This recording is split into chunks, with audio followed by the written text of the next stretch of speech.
We have allowed the legal system to become broken down and slow and expensive. Hey there, welcome to the AI Sidekick, the show designed to help you banish your AI anxiety.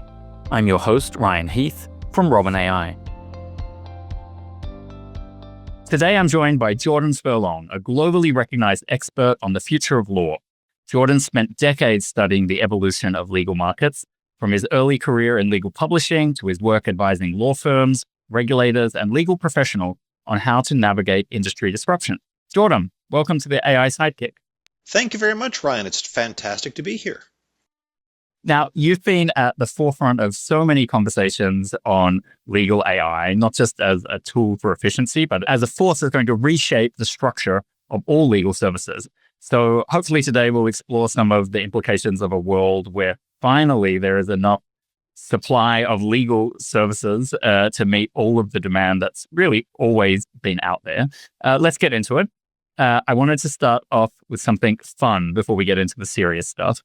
So if you just sort of park sort of global politics for the minute and the current state of AI and law, if there were no limits, what would you be asking your AI sidekick to do for you?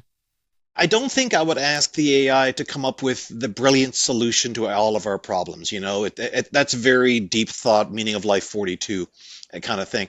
Because we know what the answers are. Right. I say this to law firms when I talk about strategic plans with them and so forth. I said, look, I can whip up a strategic plan for you in half a day. That's easy.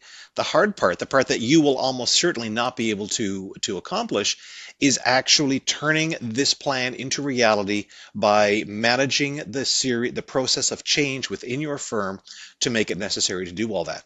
So what I would probably asking a super advanced AI is, show me how we can make change happen. How do we change people's minds? How do we change their hearts? How do we bring people to a point where they want to change? But there has to be something. Is it an incentive that needs to change? Is it one breakthrough moment where everyone's jaw drops and they suddenly think, okay, now I get it? It's a lot of times what I find, and this isn't just about lawyers, the things that people believe that they want are things they have been conditioned to believe, or that habit and custom and privilege has led them to believe.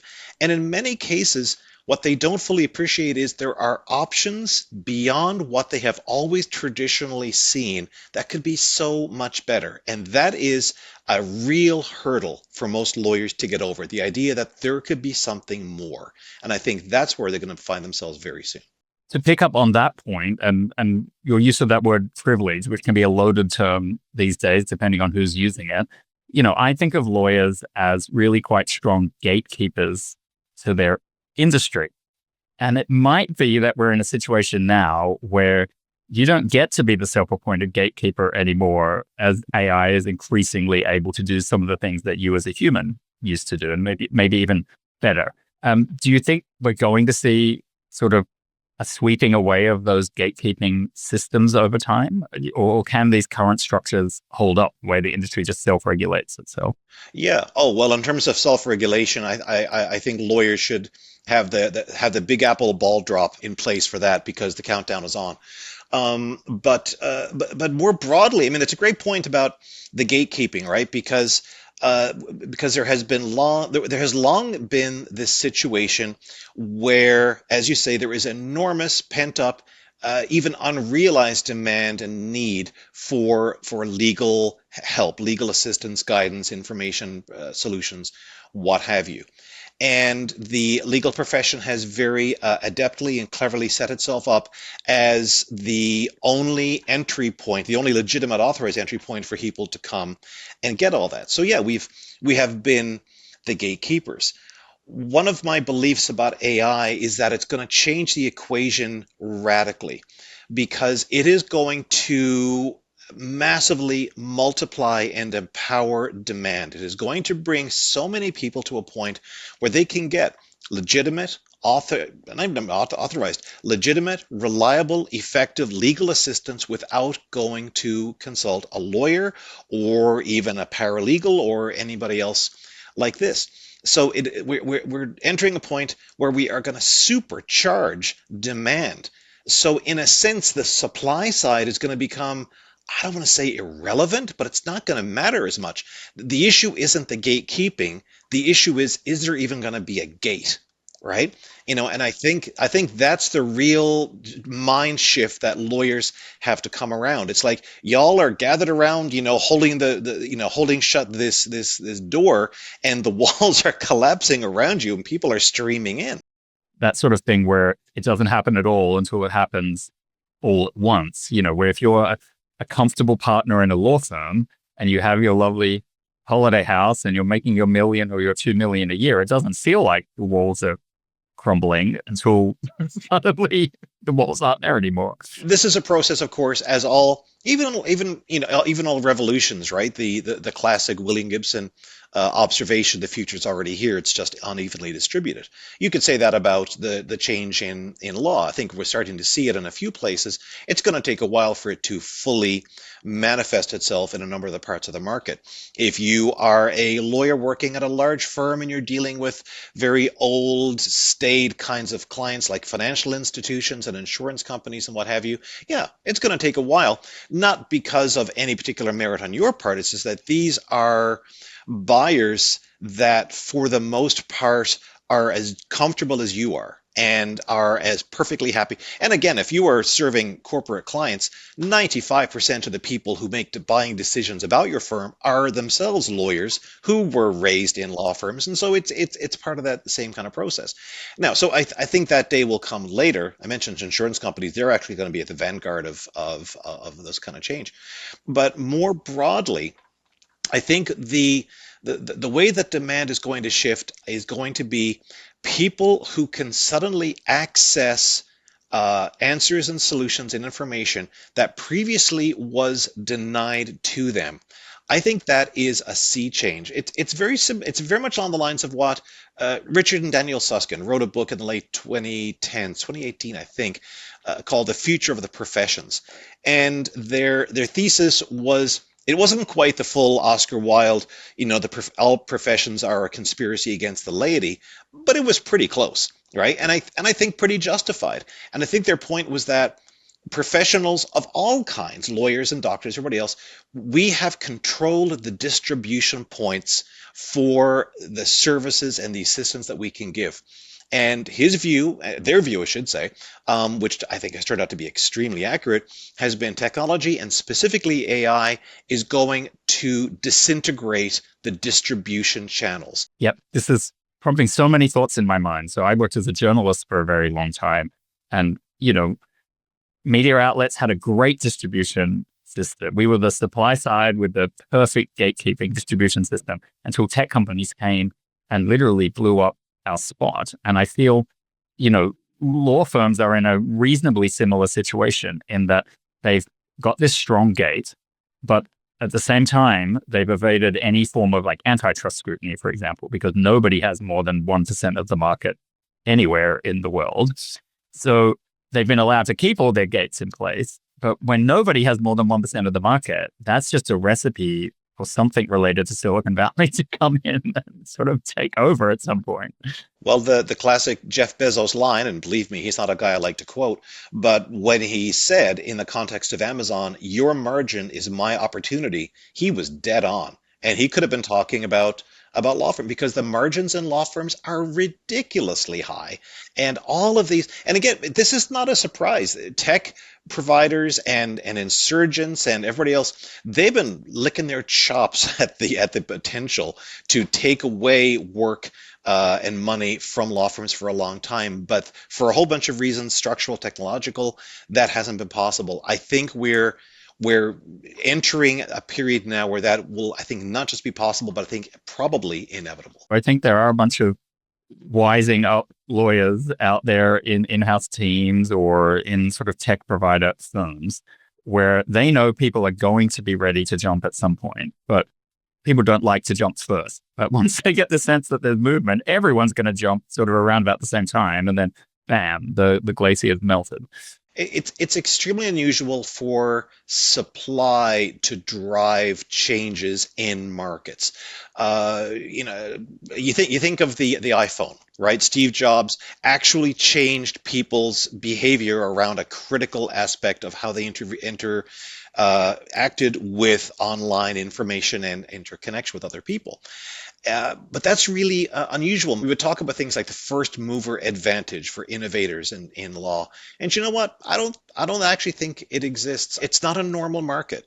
But when the macro conditions shift, as I think we are seeing now, when the demand it's not even so much that the demand is going to increase, which I think it absolutely is, but demand is going to think about itself differently. And I do have other questions I want to circle back to, but seeing as we're on the law firm track for a minute, where do you think, what sort of tasks are most vulnerable to going in-house or, sort of people just solving at home themselves? So if I were to turn the question around a little bit and say, what type of work seems safe? What kind of work do law firms do right now that they can feel justifiably secure in saying, not for the foreseeable future, even aware as I am of everything that generative AI has already proven itself to be? What do I feel secure about that I will still be hired to do this kind of work? And I think most, or at least much of what we consider advocacy work falls into that category around representation. Note, I do not say litigation. I think litigation is you talk about an overpriced stock that's going to fall.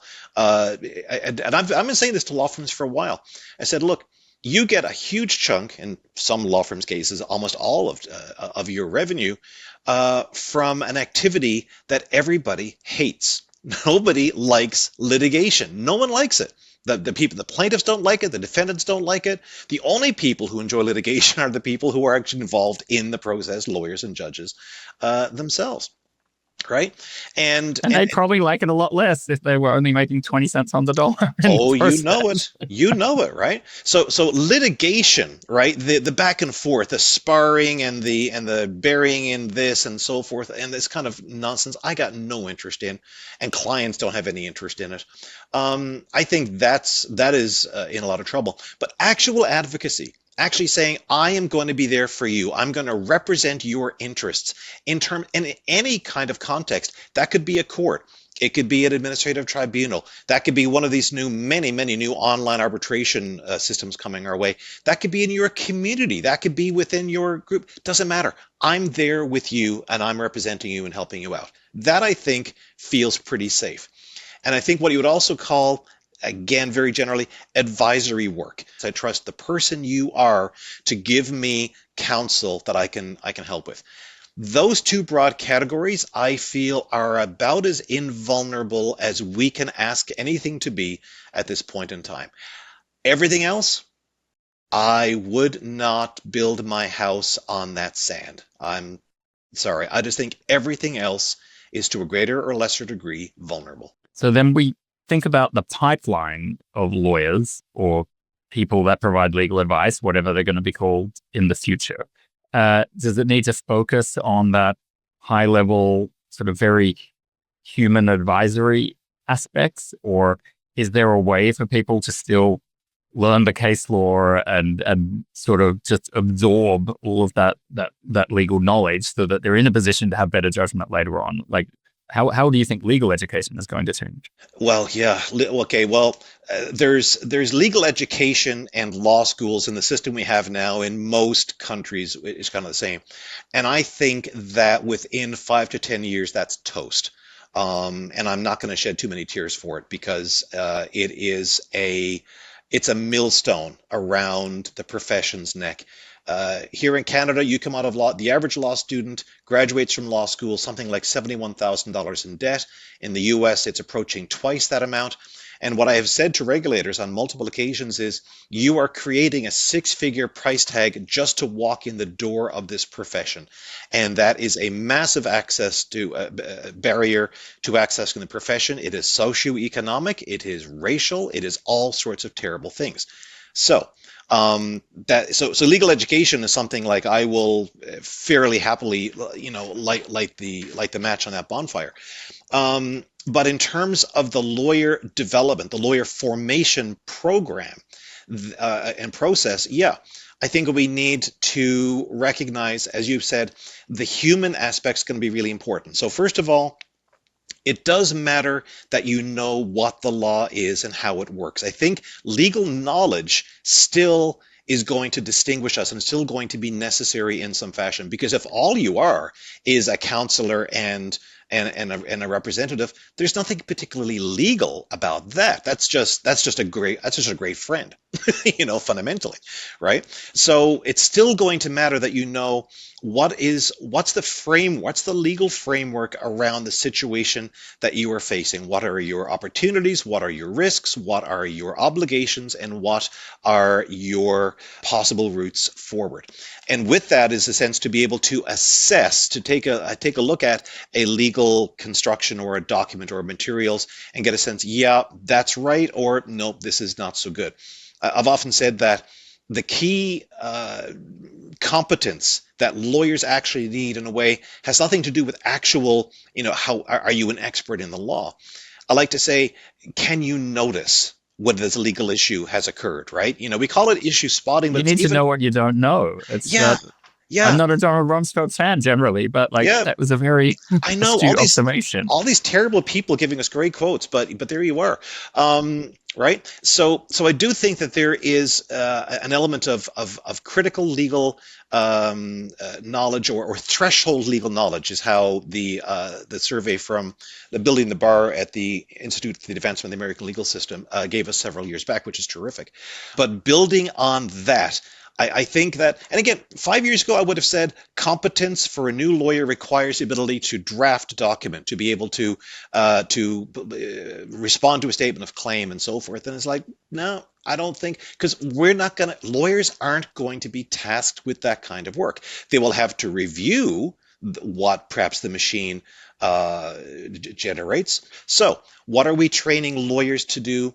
I think we are training them to develop all of their abilities, their human abilities, their intellectual abilities, their emotional abilities, their character, their integrity, all these aspects, to be able to be trusted representatives and trusted advocates. Because I think that's what the machines will leave to us for the most part. Now, I'm not ruling out the possibility that in 10 or 15, 20 years time, we have all surrendered and we've said, ah, the hell, we're going to get everything we need from the machines and so forth. That's extremely dystopian to my way of thinking. And I I don't don't, think that's not human survival instinct I either. don't think You so. know, No, we're extremely social animals, and it seems, and could that disappear? Yeah, give it a few thousand years, but I think in the space of 10 or 20, it seems unlikely to me.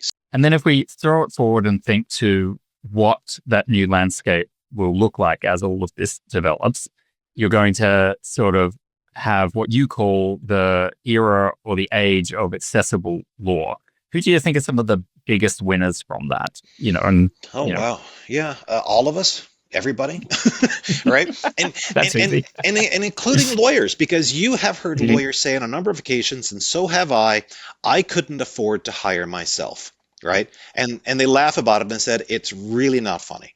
It is a sign of a fundamentally broken professional context, right? So lawyers should not be in a position where, unless you are pulling down $1 million a year at some of the biggest firms in the world, you shouldn't be in a position where you can't afford to hire a lawyer and have a lawyer see your way all the way through an important matter.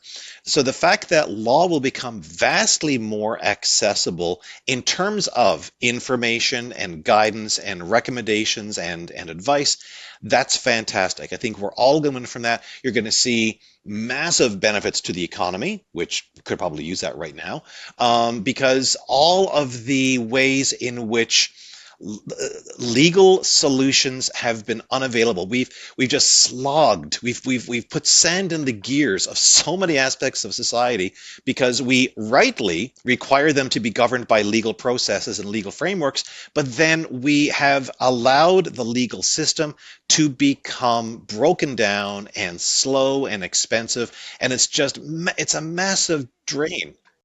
And impenetrable. It's a cliche to talk about it now, but it's those 15-page privacy agreements anytime you try and buy something or go on a website where the process in theory exists to protect you and sort of is a legal due process, but it's a joke because nobody does engage with it and no one can negotiate it, even if they can understand the document.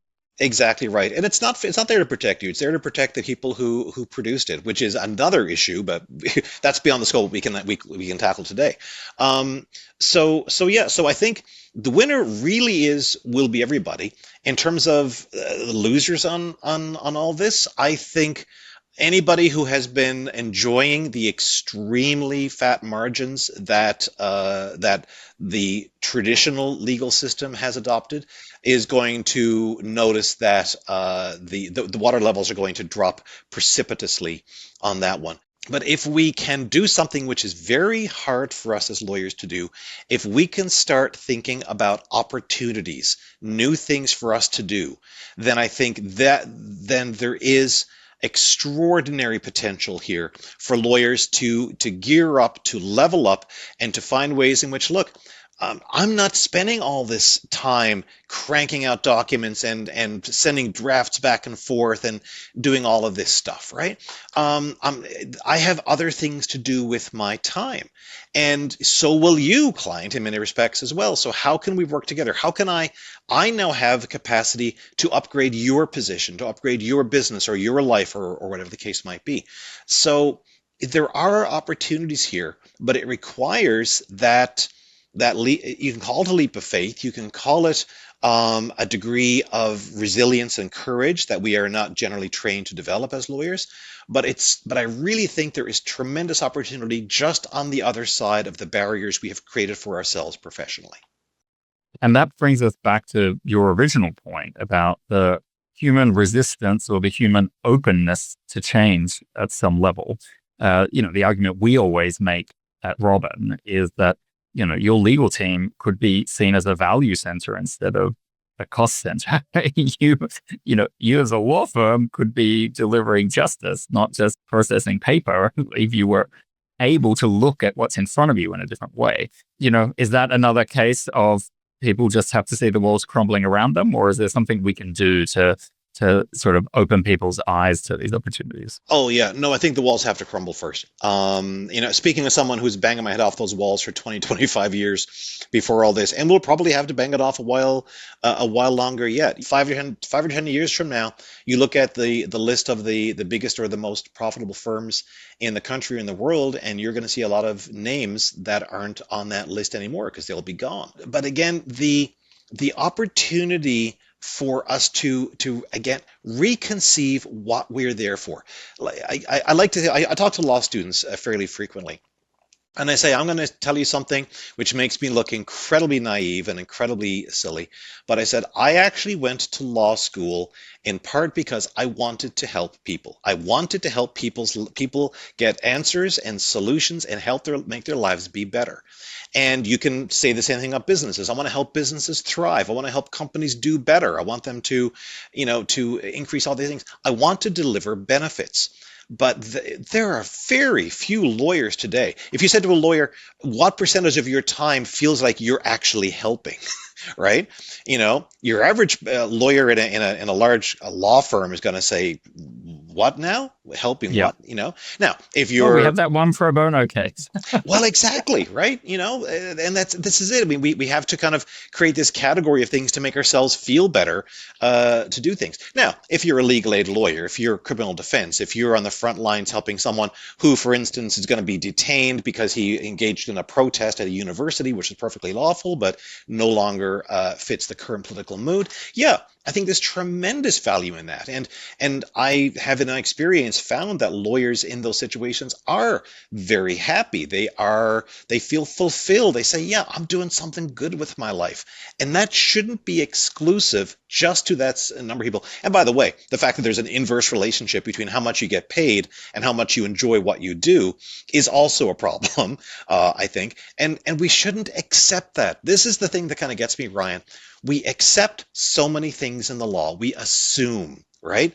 It's really like Plato's cave is a really good analogy, right? Once you crawl up out of the cave and look to see the world beyond, you realize we were only ever looking at shadows on the wall. We were only ever, and we built this whole mythos around how things actually worked. But we were prisoners of our own circumstances, and we either weren't able to or weren't willing to make the changes. Well, it's not so much, we don't have to worry about, crawling up out of the cave, because the cave's going to get crushed for us anyway, and it's going to, the sunlight's going to come streaming in. But that's the opportunity in front of us now, and I am very much engaged in trying to help the profession see what that opportunity offers to us. Well, final question then, and I'll reverse engineer the original question, is Jordan is coming out of the cave of whatever education he went through, 25, something like that, about to start a legal career afresh in today's environment. How would you apply your own advice to that situation? What would you go off and do if you're starting your legal career now? I would actually start with who I am as a person. Where do I fit? Where do I belong? Something else I talk to, because whenever I talk to law students, every single time, one of the first questions I get is, how did you wind up doing what you do now? Because it seems for a lot of them very attractive and really interesting. And how did you get to do that? And I just said, I messed up time and again. I failed trying to become a lawyer in a law firm. I did not work at all. I spent a whole lot of time. I did a whole bunch of different things trying to find something but without realizing it, I was working my way towards where I really fit, where I belonged, where I could do the most good. And this, by the way, is why I love the fact that law schools are starting to teach issues around professional identity, getting more in touch with who you are as a person and what matters to you, right? Because we're not all drones and we're not all the same. And everybody who enters law school, an absolutely unique individual who's going to be happiest and most fulfilled and most effective in a certain area. The problem is it takes us 10, 20, sometimes 30 years through our broken down system to find out where that is and what that is. I ought to be focusing on that right from the start. What do I like to do? What am I good at? Where am I comfortable? Where do I feel the most empathy for people? What context? Is it a business? Is it a community? Is it a country? Is it a type of activity, right? And the only way you can know that, by the way, is to try stuff out. I wrote a piece last week about how bad we are as lawyers at failure, how we make it the worst thing possible. And it's one of the reasons why law firms innovate so poorly, is that nobody wants to take a chance on something that's not guaranteed to succeed. So I would want to be able, and I would love it if I had, this kind of maturity as a younger person. I am worth this kind of effort to find out where I belong. That's what I would like to tell my younger self and any other younger selves out there. Well, Jordan Furlong, you have been a priceless AI sidekick. So thank you very much for all those insights and advice. Thank you very much, Ryan. Absolute pleasure. Take care. Now it's time to bring in two experts from Robin AI to run our Hero Hotline, where we answer your questions, your concerns, your challenges. Call it advice, call it food for thought, call it whatever you want. The idea here is to help you get the ROI you need from AI. In the Hero Hot Seat today, we've got Tremail Turner, who's the Chief Technology Officer at Robin AI, and Sabrina Pervez, who's Director of Alternative Assets and also founder of the Women in Legal AI Network. Okay, our challenge on this episode for our Hero Hotline panelists comes from Ryan. I promise I wasn't hijacking the episode. This is an actual other Ryan out there in the universe.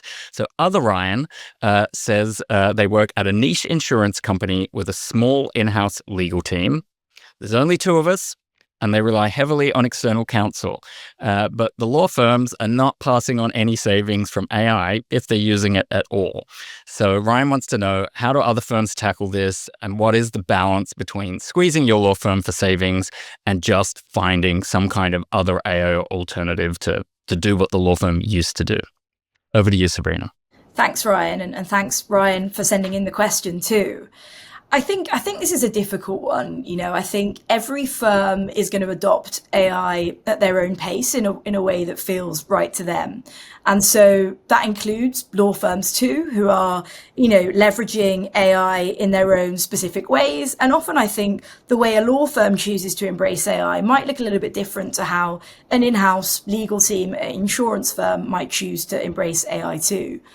So I think I'd encourage Ryan's team to do a couple of things here. First, I would just ask your law firm the question, what kind of AI tools are you using? I think just knowing that they're using AI could mean multiple things. It could mean a whole raft of different tools. And I think being clearer on what they have access to at the outset will be able to kind of improve your ability to ask why price savings potentially aren't being passed on too. But the second thing I'd encourage Ryan's team to look at is how many of their workflows internally did they think potentially they could leverage an AI tool for internally such that they don't have to rely so heavily on external counsel too. There are tools and kind of AI firms out there that are focused specifically on in-house legal teams. And so rather than perhaps kind of hopefully relying on others to kind of adopt technology and pass those efficiency and perhaps cost savings through to them, perhaps they could have a look at researching what's available on the market for them directly. Here at Robin AI, we are, for example, specifically focused on in-house legal teams and the types of workflows that could perhaps be carried out internally rather than them being outsourced. So things like preparing contract summaries, for example, is one such example of that. But that would probably be my advice to Ryan here. Yeah, I broadly agree with what Sabrina's saying to Ryan's query. And the thing that I would perhaps add is it's a brave new world, and we are seeing so many levers of innovation being flipped daily. It's moving so quickly that it's bewildering for all of us, even practitioners like Sabrina and myself in the industry. That notwithstanding, as you're seeking, Ryan, to find the right tool and sort of the right adoption of that tool within your firm, the thing that I would keep in mind is that you want to find tool providers that will meet you where you are, that understand your context, that understand your workflows, that have some real level of user empathy with you and your team. Once you find that partner, then you can start the task of scrutinizing whether or not the technology is best fit for purpose. And what I mean by that is, does it actually solve problems for you? Does it actually increase productivity for you? Does it come at a reasonable expense so that you're not eroding all of your revenue and or profit by virtue of leveraging the tool? If you can start answering yes to those questions, then you really have something. Then you have a justification for the effort, but you also have the opportunity to turn that tool into a superpower. And that superpower becomes increased productivity. It becomes enhanced delivery. It becomes an opportunity to focus on what the business's purpose is rather than toilsome overhead or things that might erode your ability to actually deliver on the promise to your customers. So let's say you live in that perfect world and you found that perfect tool. The next thing, to Sabrina's very good point, is when you find a tool that's fit for purpose, is it one that really is enhancing your work, or is it laser focused on a singular thing? Now, I'm all about finding the right tool for the right purpose. But when I look at enterprise software, one of the things that I want to keep in mind is that enterprise software is likely going to have to integrate with a bunch of other pieces of software. And so if that tool is coming to me without that integration perspective, if it's coming to me without understanding that, oh, I'm not just singular within this enterprise, I work with other people, and so collaboration is pretty important.